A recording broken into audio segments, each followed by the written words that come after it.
கொண்டே போயிருக்கு. மலை போல் காண்கிறோம் வேதத்துல 720 ஆவி இருக்கு, அசுத்த ஆவி. அதான் பல ஜாதி பிசாசுன்னு சொல்லப்பட்டிருக்கிறது வேதத்துல. இயேசு உலகத்தில் இருந்தபோது ஒருவருடைய மகன் சந்திர ரோகியினாலே வியாதிப்பட்டு இருப்பதாக கூறி அவனை இயேசுவிடத்திலே கொண்டு வந்தார்கள். அப்போ சீசர்கள் சுகமாக்க முடியல, சீசர்களால அதை சுகமாக்க முடியல. அப்ப அதை இயேசுவிடத்தில் சொன்னாங்க, அறிவித்தார்கள். இயேசுவிடத்தில் அறிவித்த போது அவனை சுகமாக்கி விட்டு பின்பு வந்து என்ன சொல்றாரு, இயேசு கூறுகிறாரு, இந்த ஜாதி பிசாசு உபவாசத்தினாலும் ஜெபத்தினாலும் மட்டுமின்றி எவ்விதத்திலும் புறப்பட்டு போகாது என்று வாசிக்கிறோம். வாசிங்க, மத்தேயு 17:21. மத்தேயு 17:21. ஜாதி பிசாசு ஜெபத்தினாலும் உபவாசத்தினாலும் மேயன்றி மற்றத்தினாலும் புறப்பட்டு போகாது என்றார். மற்ற உபவாசத்தினாலுமே அன்றி மற்ற எவ்விதத்தினாலும் மற்ற எந்த விதத்திலும் புறப்பட்டு போகாது. அப்போ இதுலேருந்து நமக்கு என்ன தெரியுதுன்னா, சொல்லப்பட்டபடி வேதம் சொல்லப்பட்டபடி நமக்கு என்ன தெரியுதுன்னா, பல ஜாதிகள் உண்டு, பல ஜாதிகள் உண்டு. வேதத்தில் மார்க்கில் அப்போஸ்தலன் பவுல் ஜாதியை பற்றி அநேக வேறொரு பிசாசை பற்றி அநேக சொல்லியிருக்கிறார். மத்தேயு மார்க்கில் சொல்லப்பட்டிருக்கிறது. பாவத்தில் ஜாதி பிசாசு வேறொரு பிசாசு பல விதத்தில் கிரியை செய்கிறது என்று நாம் வேதத்தில் படிக்கிறோம்.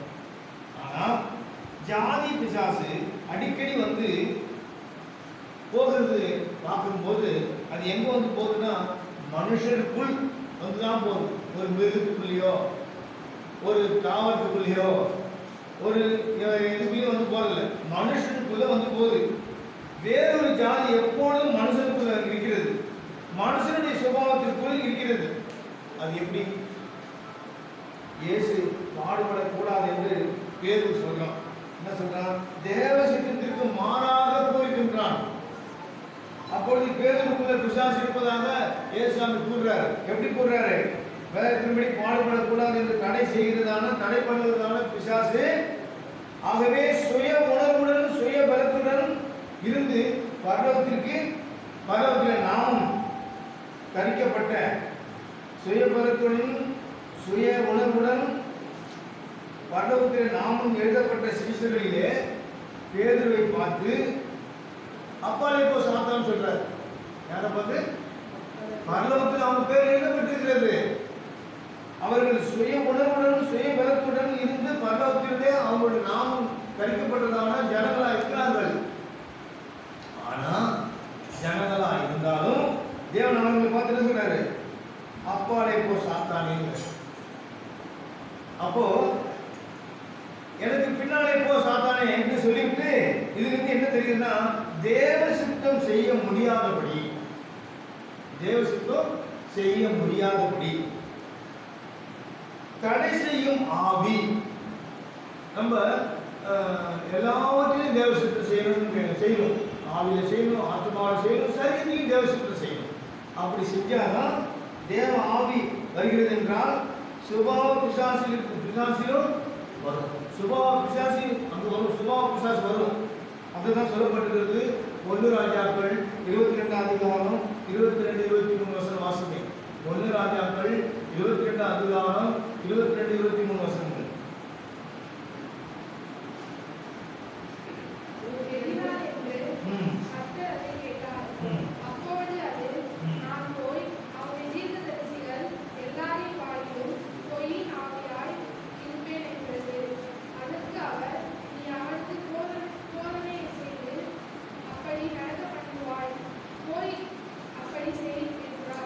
இங்கே 22 அதிகாரம் 22-23 வசனங்கள் வாசிக்கும் பொழுது கர்த்தர் அதை கேட்டார். அப்போது அது, நான் போய் அவனுடைய தீர்க்கதரிசிகள் எல்லார் வாயிலும் பொய்யின் ஆவியாக இருப்பேன் என்றது. அதற்கு அவர், நீ அவனுக்கு போதனை செய்து அப்படி நடக்க பண்ணுவாய், போய் அப்படி செய் என்றார்.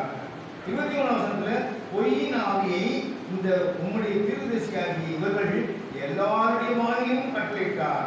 கர்த்தர் உம்மை குறித்து தீமையாக சொன்னார் என்றான். அப்ப பொய்யாக வேதத்தின்படி அங்க ஒரு ஆவி புறப்பட்டு போய் ஆகாபின் தீர்க்கதரிசியின் வாயிலே பொய்யின் ஆவியாக இருந்து பொய்யோடு பேசி ஆகாப் ராஜா நினைக்கிறதுக்கும் நம்பினதுக்கும் மாறாக அவன் தோல்வியை அடைய பண்ணியதை நாம் பார்க்கிறோம். அவன் நினைச்சிட்டு இருக்கிறது ஒண்ணு, நடந்தது ஒண்ணு, அவன் தோல்வியை சந்திக்கிறான். காரணம் என்ன? பொய்யின் ஆவியை குறைத்தபடினால். பொய் பிசாசனத்திலிருந்து வருகிறது என்று வேதம் தெளிவாக சொல்கிறது. யோவான் 8:44 யோவான் 8:44 பொய்யின் பிசாசனத்திலிருந்து வருகிறது என்று சொல்ற. பிசாசங்கள் உண்டானவர்கள்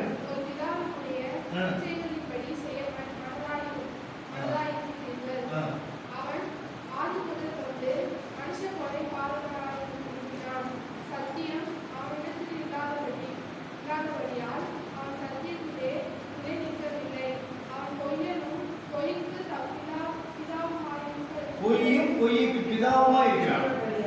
அவன் பொய்க்கு பிதாவா இருக்கிறான். அப்படி அவன் இயேசு நிரூபிக்கிறார். எப்படி நிரூபிக்கிறார்? தெளிவா சொல்றார்.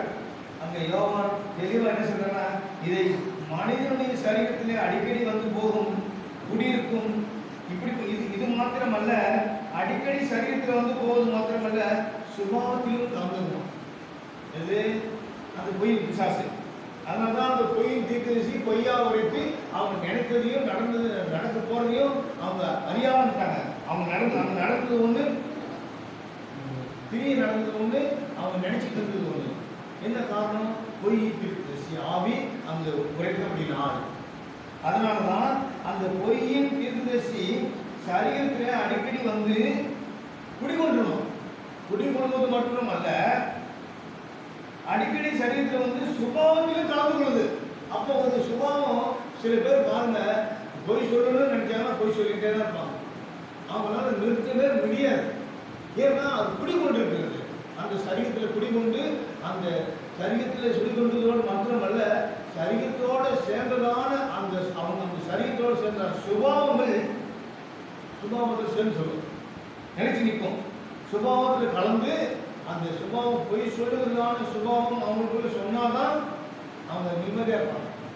அந்த மாதிரி சரீரத்திலே குடியிருந்து வெளியரங்கமாக அவமானப்படுத்தி அவங்களை கிரி செய்துட்டே இருக்கும். அதான் 1 ராஜாக்கள் 22 நம்ம படிக்கிறோம். தீர்க்கதரிசிகளையும் பேதுருவையும் பிசாசு சரீரத்தில் குடியிருந்து கஷ்டப்படுத்தல. என்ன செஞ்சிட்டு இருக்கு? அவர்கள் சரீர பிரகாரமாய் மக்களோடு மக்களாய் இருந்தாலும் சுபாவத்தில் திடீரென்று பிசாசாக மாறினதாக நாம் வாசிக்கிறோம். பேதுரு எப்படியாக திடீர்னு பிசாசா மாறினா? அப்பாலே போ சாத்தான் சொல்றாரு, ஆண்டவர் இயேசு எதுக்கு சொல்றாரு? தேவ சித்தத்தின்படி சரீரத்தில் பாடுபடும்படியாக இயேசுசாமிக்கு ஒப்பு கொடுக்கிறார். ஐயா, உனக்கு இது தேவையில்லையா ரவி, நீ உனக்கு இது தேவையில்லைன்னு சொல்லி அவன் சொல்றான். அதுதான் அப்பாலே போ சாத்தானேங்கிறார். அப்போ மனுஷனுக்குள்ள அவன் இல்லைன்னா கூட மனுஷன் சுபாவத்துக்குள்ள கிரி செய்யும். அப்படியாக கிரி செய்யும் பொழுது அவனுடைய தந்திரங்களை பற்றி நாம் அறிஞ்சதுதான். அப்போ பவுல் சொல்றாரு, கொரிந்திய சபையில அப்போ பவுல் என்ன சொல்றாருன்னா, ஒரு கொரிந்திய சபையில ஜனங்களை கூப்பிட்டு ஒரு மனுஷனுக்கு சிக்ஷை கொடுத்தாரு. சிக்ஷை கொடுக்கும் பொழுது நீ மன்னிக்கல அப்படின்னு குற்றப்படுத்துறது பிசாசு. அப்போ அவர் சொல்றாரு, எனக்கு சிக்ஷை கொடுக்கவும் தெரியும், மன்னிக்கவும் தெரியும், மறந்து போகவும் தெரியும்.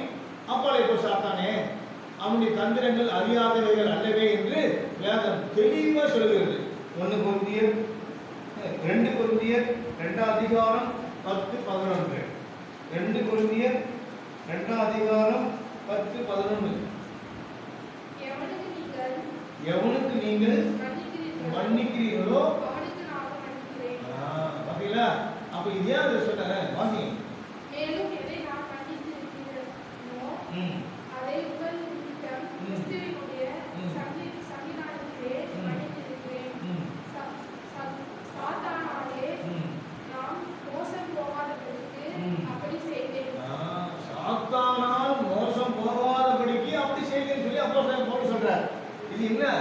அந்த கொரிந்திய சபையில ஜீவித்து கொண்டிருந்ததான ஜனங்கள் மத்தியிலே ஒரு மனுஷனுக்கு சிக்ஷை கொடுக்கிறார்.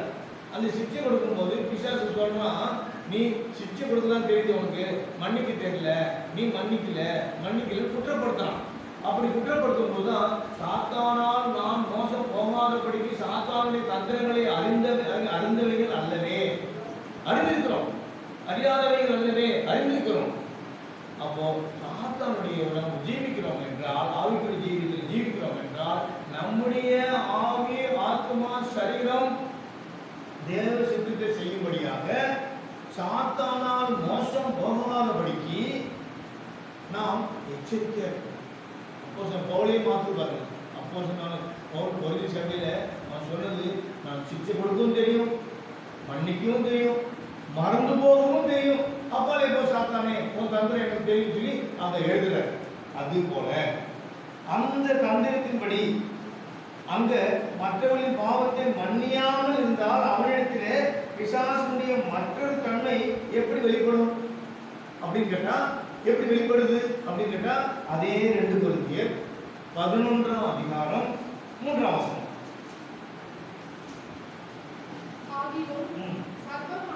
சர்ப்பமானது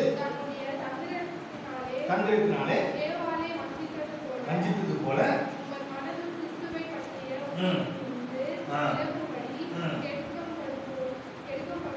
கெடுக்கப்படுமோ என்று அப்போஸ்தலன் பவுல் சொல்றாரு, உங்களுடைய மனது, உங்களுடைய இருதயம், உங்களுடைய சரீரம், உங்களுடைய ஆத்மா கிறிஸ்துவை பற்றியதான ஒரு நிலவத்தில் இருக்கும் பொழுது உங்களுடைய மனதும் இருதயமும் சரீரமும் ஆத்மாவும் எடுக்கப்படுமோ என்று கொரிந்திய சபை ஜனங்களுக்கு பவுல் எச்சரிக்கிறார்.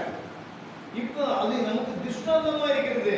நம்முடைய இருதயம், நம்முடைய மனது, நம்முடைய சரீரம், நம்முடைய ஆத்மா கெடுக்கப்பட்டு போகாதபடிக்கு, பிசாசுக்கு நாம் எந்த விதத்திலும் நம்மை கெடுக்காதபடிக்கு, ஏவாளை கெடுத்ததான ஏவாளுடைய இருதயத்தையும் மனதையும் சரீரத்தையும் ஆத்மாவையும் கெடுத்ததான அந்த பிசாசானங்களுக்கு நாம் ஒப்பு கொடுக்காதபடிக்கு எச்சரிக்கையாக இருக்க வேண்டும் என்று அப்போஸ்தலன் பவுல் எழுதுனதான அந்த கொரிந்திய சபைக்கு எழுதுனதான அந்த வசனம் நமக்கு திருஷ்டாந்தமாய் வைக்கப்பட்டிருக்கிறது. அப்படி திருஷ்டாந்தமாக வைக்கப்பட்டிருக்கிற அப்படினால நம்முடைய இருதயமும் நம்முடைய மனதும் நம்முடைய சரீரமும் ஆத்மாவும் பாதுகாத்துக் கொள்ள வேண்டும் என்றால், நம்ம முன்னாடி கெடுத்துட்டான், அது கெடுத்ததுனால மறுபடியும் கெட்டு போகாதபடிக்கு நமக்கு ஒரு திருஷ்டாந்தமாக அதை எழுதி வைக்கிறார். கொரிந்திய சபையில எழுதி வச்சிருக்கிறார். அதை நம்ம படிக்கும்போது, ஆண்டவரே என்னுடைய இதயத்தை பாதுகாத்துக் கொள்ளும், என்னுடைய மனதை பாதுகாத்துக் கொள்ளும், என்னுடைய சரீரத்தை பாதுகாத்துக் கொள்ளும், என்னுடைய ஆத்மாவை பாதுகாத்துக் கொள்ளும் என்று நாம் எப்பொழுதும் பயத்தோடு, தேவனுக்குள்ள பயத்தோடு நன்றி செலுத்திக் கொண்டு தேவனை பற்றி கொண்டிருக்கிறதான பற்றுதலோடு அவரோடு நாம் ஐக்கியப்பட்டு நாம் காணப்பட்டிருக்கும் போது பிசாசானவன் நம்மளை வஞ்சிக்க முடியாது. ஏவாளை வஞ்சித்ததான அந்த பிசாசு நம்மை வஞ்சிக்காதபடிக்கு நாம் எச்சரிக்கையாக இருக்கும்படியாக தான் கொரிந்திய சபையில அப்போஸ்தலன் பவுல் எழுதியிருக்கிறது நமக்கு திருஷ்டாந்தமாக வைக்கப்பட்டிருக்கிறது. அதை நாம் என்ன செய்ய வேண்டும்? படித்து நம்முடைய இருதயமும் நம்முடைய மனதும் நம்முடைய சரீரமும் நம்முடைய ஆத்மாவும் பாதுகாத்துக் கொள்ளப்படுவதற்கு நாம் ஒப்பு கொடுத்து ஆண்டவரை அண்டிக் கொண்டே போக வேண்டும். இயேசுவை அண்டிக் கொண்டே போகும் பொழுது நமக்கு உண்மை என்று விலகும்படி, உண்மையை நமக்கு உண்மை தான், ஆனால் அந்த உண்மையை விட்டு விலகி போவதற்காக தான் நம்ம பிசாசை கெடுத்துருவோம். உண்மையை விட்டு விலகி போகாதபடிக்கு எச்சரிக்கையாக இருக்கும்படியாக பிசாசானவன் நம்மளை கெடுத்து போகணும்னு பயம் அவருக்கு இருக்கு. அதே போல நம்முடைய இதயத்தையும் நம்முடைய ஆத்மாவையும் நம்முடைய மனதையும் சரீரத்தையும் நாம் அவ்வப்பொழுது நாம் கர்த்தரோடு சேர்த்து வைத்திருக்கும் பொழுதுதான் கெடுக்க முடியாது. அப்படியாக கிறிஸ்துவின் உண்மை என்று விலகும் போது பிசாசினால் வஞ்சிக்கப்படுகிறார்கள். உண்மை, அந்த உண்மை என்ன? அதுதான் சத்தியம். அந்த உண்மையிலிருந்து நாம் விலகி போகாதபடிக்கு நாம் ஆண்டவரோடு காணப்பட்டோம் என்றால் பிசாசு நம்மளை வஞ்சிக்க முடியாது. பிசாசின் மற்றொரு தன்மை என்ன என்றால், நம்மளை விலகச் செய்து அவன் சமூகத்திற்குள்ளே ஈடுபட்டு செயல்படுத்தும். நம்மளை விலகச் செய்து அவனுடைய சுபாவத்தில் ஈடுபட்டு நம்மளை செயல்படுத்தும்படியாக கிரியை செய்வான். அப்படி கிரியை செய்யும் போது இவன் தான் அந்த ஜாதி பிசாசு. நல்லா புரிஞ்சுங்க, இவன் தான் அந்த ஜாதி பிசாசு. அந்த ஜாதி பிசாசு என்ன செய்யறான்? இவன் மனுஷனின் சரீரத்திலே அடிக்கடி வந்து போவதாகவும், வேறொரு ஜாதி பிசாசு மனுஷனுக்குள்ள எப்போதும் குடியிருப்பதாகவும், குடியிருந்து கொண்டே அவனுடைய சில சில சில குணாதிசயங்களை அவன் பிரவேசிக்கும்படியாக அவனுடைய 2 விதத்தில் அவன் நம்மளுக்கு கிரியை செய்வான். 2 விதத்தில் கிரியை செய்யும் போது தந்திரமாய் கிரியை செய்வான். அப்படி சுபாவங்கள் மூலியமாய் கிரியை செய்யும் பொழுது நாம் என்ன செய்ய வேண்டும்? பிசாசிற்கு எதிர்த்து நிற்க வேண்டும். ஒரு கடந்த 2-3 நாட்களாக நான் பிள்ளைகளுக்கு நான் ஜெபித்துக் கொண்டிருக்கிறேன். ஜெபித்துக் கொண்டிருக்கும் பொழுது நான் நடந்து போனா கூட என்னை சண்டைக்கு கூப்பிடுறாங்க. நான் நடந்து போனாலும் சண்டைக்கு கூப்பிடுறாங்க, நான் வண்டியில் போனாலும் சண்டைக்கு கூப்பிடுறாங்க, நான் ஒதுங்கி நடந்து போயிட்டு இருக்கிறேன், சண்டைக்கு கூப்பிடுறேன். ஏன்? அந்த வேதம் சொல்கிறது, ஒருவன் மேல் தலையின் மேல் கையை வைக்காதே, நீ கை வைக்கும் பொழுது உன்னை பரிசுத்தமான காத்துக்கொள், அப்ப அவங்க பாவத்துக்குள் நீ உட்படாது அப்படின்னு சொல்லப்பட்டிருக்கு. தெளிவா எழுதியிருக்கிறார். ஆனா நான் துணிந்து கை வைக்கிறேன். ஏன்? எனக்கு கொடுத்த ஈவு, ஆனால் எனக்கு கொடுத்த ஈவினால நான் கை வைக்கிறேன். ஆனால் நான் இது எதுக்கு சொல்றேன்னா, எதுக்கு நம்ம நடந்து போயிட்டு இருக்கும் போதே சண்டைக்கு வரலாம், நம்ம கார் ஓட்டிட்டு போகும்போதே சண்டைக்கு வரலாம், நம்ம ஒண்ணுமே இல்லாத அப்படி சண்டைக்கு வரலாம். இது என்ன காரணம் அப்படின்ட்டு நான் ஆராய்ச்சி பார்க்கும்போது, அப்போ நம்மளுடைய மனதை கெடுக்கும்படியாக, நம்முடைய இருதயத்தை கெடுக்கும்படியாக, நம்முடைய சரீரத்தில் வேதனைப்படும்படியாக, நம்முடைய ஆத்மா இழைப்பார்கள் அடையாதபடிக்கு நமக்குள்ள கிரியை செய்கிறது. காரணம் என்னன்னா, பிள்ளைகளுக்காக ஜெபித்தமே, கை வச்சு ஜெபித்தமே, அந்த ஆவி நமக்குள்ள கிரியை செய்கிறான் அப்படின்னு எனக்குள்ள ஆவியானவர் அறிவித்தார். அறிவித்த போது நாம் நடந்து போய்தான் இருக்கிறோம். மறுபடியும் சண்டைக்கு வரலாம். இவனை நான் எப்படி ஜெயிக்கிறது அப்படின்னா, என்னதான் மௌனமா இருந்தாலும், நேற்று நடந்த கதை, நான் வந்து பெரிய இது சொல்லல, கதை சொல்லல, நடந்த கதை, நம்முடைய ஜீவிதத்தில் நடந்த கதையை சொல்றேன். நேரத்தை நடந்து போயிருக்கும் போதே நமக்கு வரலாம், நம்ம ஒதுக்கி போனாலும் அதுதான் அந்த ஜாதி பிசாசு தந்திரமாய் கிரியை செய்கிறதான அந்த ஜாதி பிசாசு சுபாவங்கள் மூலியமாய் கிரியை செய்யும் போது பிசாசுக்கு எதிர்த்து நிற்க வேண்டும். எப்படி எதிர்த்து நிற்க வேண்டும்? எபேசியர் 6:4.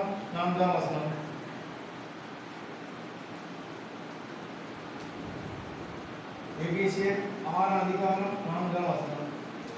பிதாக்களே, நீங்களும் உங்கள் பிள்ளைகளை 6:11 நீங்கள் பிசாசின் தந்திரங்களோடு எதிர்த்து நிற்க திராணி உள்ளவர் ஆகும்படிக்கு சர்வாயுத வர்க்கமாகிய, என்ன தெரிஞ்சு கொள்வது?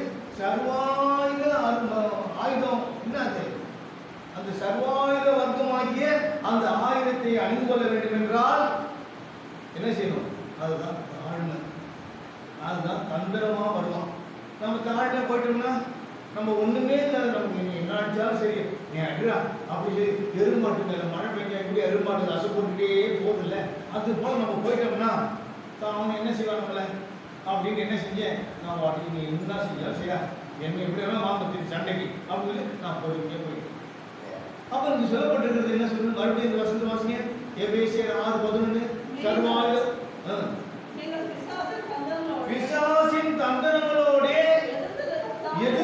எதிர்த்து நிற்பதற்கு திராணி உள்ளவர்களாய் ஆகும்படிக்கு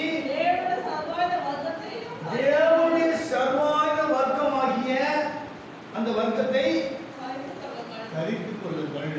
சர்வாயுத வர்க்கமாகிய உனக்கு எந்த சுபாவத்தில் கிரியை செய்கிறானோ அந்த சுபாவத்துக்கு தகுந்தாற் போல் நாம் தாழ்ந்து போகணும். தாழ்ந்து போகணும். விசுவாசத்தை கொண்டு வரணும், விசுவாசத்தில் வரணும். அவிசுவாசத்தை எடுத்துக்கொண்டபடியா வரும்போது அவிசுவாசத்தை எடுத்துக்கொண்டு நம்ம விசுவாசத்துல போகணும். பொறுமையா போகணும், நீடிய பொறுமையா போகணும், சாந்த வரும்போது சாந்தத்தோடு போகணும். இப்படியாக சர்வாயுத வர்க்கத்தை தரித்துக் கொள்ளுங்கள். அப்பொழுது அவன் நம்ம என்ன செய்வான்? ஓடிடுவான். என்ன ஞானசன ஆராதனை இருக்கு, பல விதமான பிள்ளைகளுக்கு ஜெபிக்கக்கூடியதான காரியங்கள் உண்டு. எங்க எடுத்தாலும் அடிக்கிறாங்க. கால் எடுத்து ஸ்டெப் வச்சு அடிக்கிறான். அப்ப நினைச்சேன், நான் என்னையும் பாதுகாக்கணும், மற்றவங்களையும் பாதுகாக்கணும்னா ஜாக்கிரதையா செய்யுங்க. ஒவ்வொன்றையும் பார்த்து செய்ய முடியாது. அந்த மாதிரி சர்வாயுத வர்க்கமாகிய அந்த ஆயுதத்தை தெரிந்து கொள்ள வேண்டும் என்றால் பொறுமை, அன்பு, விசுவாசம், இச்சடக்கம், நீடிய பொறுமை, சாந்தம் இவைகளை நாம் தெரிந்து கொண்டு நாம் ஜீவித்தோம் என்றால் ஒன்றும் நம்ம சொல்ல முடியாது. அதை விட்டுட்டோம்னா இதை நம்ம சொல்றோம். வாசிங்க எபேசியர் 4 அதிகாரம் 7ஆம் வசனம்.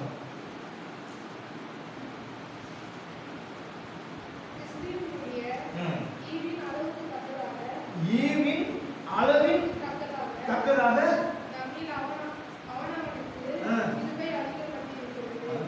கிருபை, ஆண்டவருடைய கிருபை பெற்றுக் கொள்ளணும். அது ஒரு காரியம் உண்டு. ஆண்டவருடைய கிருபை நம்ம ஜெபிக்கிறோங்க. சோத்திரம் நன்றி. சில பேர் ஜெபிப்பாங்க. ஜெபிச்சாக்க கிருபை கிடைக்காது. எதை செஞ்சா கிருபை கிடைக்கும்? ஓசியாவில் வாசிக்கிறோம். ஓசியா 14ஆம் அதிகாரம் 1-2 வசனத்தை வாசிங்க. அக்கிரமத்தினால் விழுந்து போனாய். வாசிங்க. ஓசியா 14ஆம் அதிகாரம் 1-2 வசனங்கள். இஸ்ரவேலே, கர்த்தரிடத்தில் திரும்பு, விழுந்தாய், வார்த்தைகளை கொண்டு கர்த்தரிடத்தில் திரும்பு, அவை நோக்கி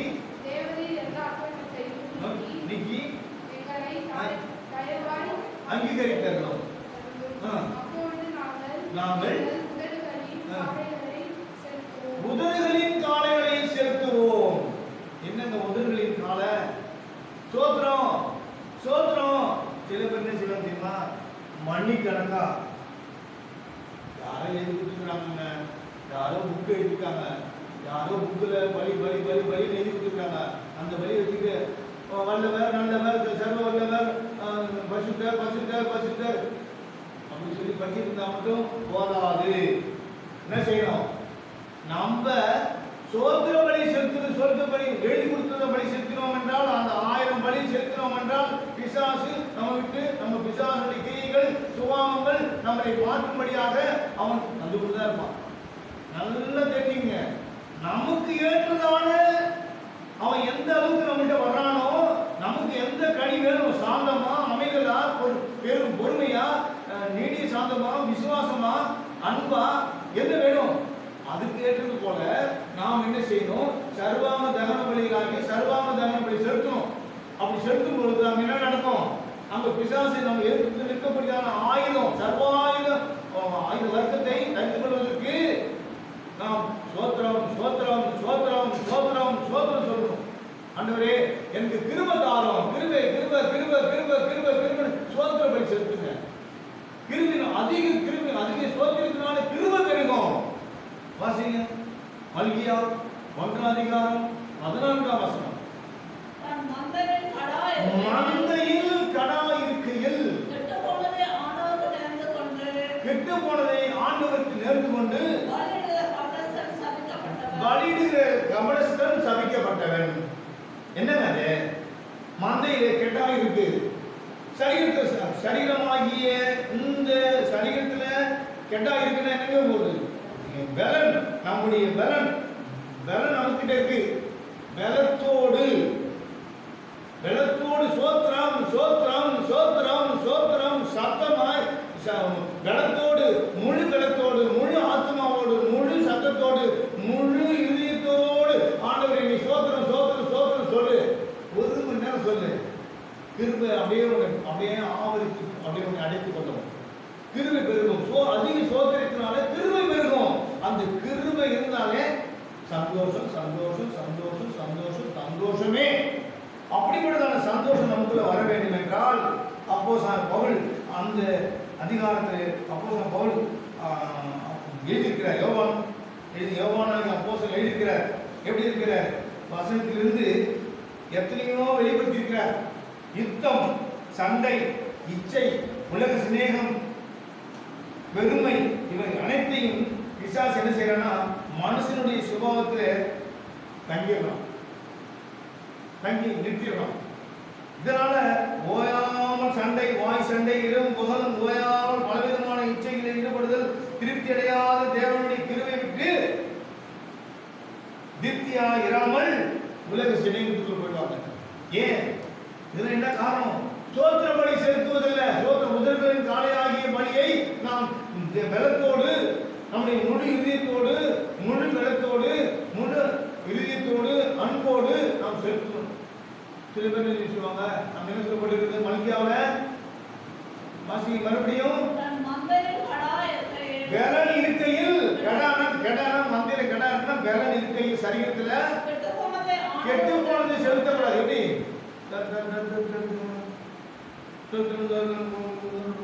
இப்படியெல்லாம் சொல்லுவாங்க.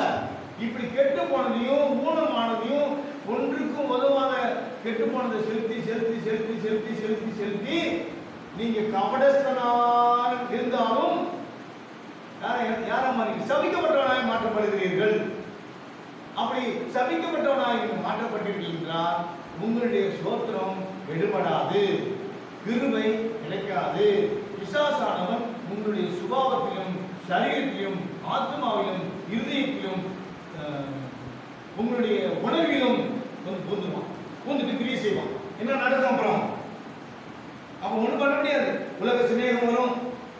உன்னை உலக சிநேகம் கிட்டே கட்டி வயல் மேல வயல் போட்டாலும் சேர்க்கும் வரையில் நம்ம அதை சேர்க்கணும் இதை சேர்க்கணும்னு நினைப்போம். ஈடுபடுகிறவர்களாய் நாம் இருப்போம். உலகத்திலேயே ஈடுபட்டு, உலக சிநேகத்திலே ஈடுபட்டு ஈடுபட்டு ஈடுபட்டு ஈடுபட்டு நாம் தேவனை விட்டு பிரிந்து போய்விடுவோம். அப்படிப்பட்டதான ஒரு நிலைமை வராதபடிக்கு மனுஷனின் சுபாவத்திற்குள், ஜீவித்திற்குள் பிசாசு கிரியை செய்ய தொடங்கினான் என்றார். நன்றா புரிஞ்சுங்க. மனுஷனுடைய சுபாவத்தில், ஜீவியத்தில் பிசாசானவன் ஆதிக்கம் செய்ய தொடங்கினான் என்றால், கிரியை செய்ய தொடங்கினான் என்றால், அவ்வளவுதான். கொஞ்சம் கொஞ்சமா உள்ள போயிடுவாங்க. கொஞ்சம் கொஞ்சமா அவனுடைய சரீரத்துல சுபாவமாக ஆட்கொண்டு அவன் தான் ஜீவிப்பான். நீ என்ன செஞ்சாலும் வந்து பண்ண முடியாது. பாருங்க, நான் கல்கத்தாவில் 4 வருஷம் ஊழியம் செஞ்சேன். கல்கத்தாவில் ஜாம்ஷெட்பூர், கரக்பூர், ராஞ்சி, இப்படிப்பட்ட இடத்துலலாம் நான் ஊழியம் செஞ்சிருக்கேன். அப்படி செய்யும் பொழுது அந்த பெங்காலிகள் என்ன செய்வாங்கன்னா, ஸ்திரீகள் வருவாங்க, என்னை வந்து கண்ணு சொல்லி ஹீலிங் சர்வீஸ் வச்சுருவாங்க. நான் ஜெபிக்க போவேன். ஜெபிச்சாக்க ஒன்றுமே மண்ணு முட்டு மாதிரி உட்காந்துருப்பாங்க. நானும் ஆவி இறக்குவேன், ரத்தத்தை இறக்குவேன், ஆவி இறக்குவேன். நானும் வாசி போட்டு அடி கை வச்சேன்னா ஒன்றுமே மண்ணு முட்டு மாதிரி உட்காந்துருப்பாங்க. நமக்கு ஒன்றுமே ஒரு இதுவும் தெரியாது. அப்போ ஆண்டவருக்கு கேட்டேன், அழுது கேட்டேன். ஆண்டவர் சொல்லுவாரு, அவங்க ஒரு கட்டு கட்டிக்கிறாங்க, கட்டு அவுக்கு சொல்லுங்க. எனக்கு தெரியாது அவங்க எங்க கட்டிருக்கிறாங்கன்னு. கட்டு அவுக்கு சொல்லுன்னு எனக்கு ஆவியாளர் சொல்லுவார். சொன்ன பொழுது கடைசியில் பார்த்தா இந்த ஜாக்கெட்டுக்குள்ள ஒரு கட்டு கட்டிருப்பாங்க. அந்த கட்டு அவுத்த உடனே பார்த்துக்கலாம். அப்புறம் அவங்க ஏசுறதுக்கு ஊற்றி ஜெபிச்சோம்னா 10 சுருள் சொல்லுவாங்க. அப்போ என்ன காரணம்? அந்த சரீரத்துல அவங்களுக்கு என்ன ஆயிடுச்சுன்னு கேட்டீங்கன்னா, அவங்களை அப்படியே கட்டி வச்சிடலாம் பிசாசு. அவங்க ஒண்ணுமே பண்ண முடியாது. அவங்கள அப்படியே கொஞ்சம் கொஞ்சமா அந்த சரீரத்துல ஆட்கொண்டு அவங்களையே இவன் ஆளுகை செய்வான். அவன் ஆளுகை செய்து செய்து செய்து செய்து கொஞ்சம் கொஞ்சமா அந்த சரீரத்தை அழிப்பான். கொஞ்சம் கொஞ்சமா அழிப்பான். ஒண்ணுமே பண்ண முடியாது. ஒரு இடத்துக்கு ஜெயிக்க போனாங்க. ஒரு குறிப்பிட்ட நாளுக்கு முன்னாடி தான் செஞ்சு போனேன். பிசாசு நேரா சொல்லுது, அவனை நான் 90 நாள் எடுத்துட போறேன். அவன் ரத்தத்தெல்லாம் நான் குடிச்சிட்டேன், எடுத்துட போறேன். 10ஆம் கிளாஸ் படிச்ச பையன். என்ன செய்யுங்க? அப்போ பிசாசு உள்ளுக்குள்ள வராதபடிக்கு, நம்ம சரீரத்துக்குள்ள, கிரியைக்குள்ள, சுபாவத்துக்குள்ள வராதபடிக்கு நாம் எச்சரிக்கையாக இருக்க வேண்டும். வேதத்தில் சொல்லப்பட்டிருக்கிறது 720 பிசாசு ஆவி இருக்கு. ஒரே பரிசுத்த ஆவியானவர், ஒரே ஆவியானவர், ஒரே தேவன், ஒரே ஆவியானவரை நமக்குள்ள கிரியை செய்கிறதால அந்த தேவன் சர்வ வல்லமையுள்ள தேவன், அந்த ஒரே தேவன். அந்த 720 ஆவி இல்ல, 7200 ஆவி வந்தாலும் சரி, 7,00,000 ஆவி வந்தாலும் சரி, எல்லாத்தையும் முறியடிக்க அவர் ஒரு ஆவி போதும். அந்த ஒரு ஆவியை தான் நம்ம தெரிந்து கொள்ளணும். அதை தான் நம்ம கிரியைக்குள்ள கொண்டு வரணும். அதான் சர்வாங்க ஆயுதமாய் நாம் கற்றுக்கொண்டு நாம் அவர்கிட்ட சொல்றாரு, அன்பு, இச்சடக்கம், விசுவாசம், நீடிய பொறுமை, சாந்தம், இப்படிப்பட்டதான நமக்கு ஆவிக்குரிய கனிகள் உண்டு இல்ல, அதெல்லாம் கரித்து ஜீவித்து நாம் சென்றோம் என்றால் எந்த ஜாதி பிசாசும் நம்மளை தொடாது. எபேசியர் 4:27. எபேசியர் 4:27. பிசாசுக்கு இடமிடாதீர்கள். பிசாசுக்கு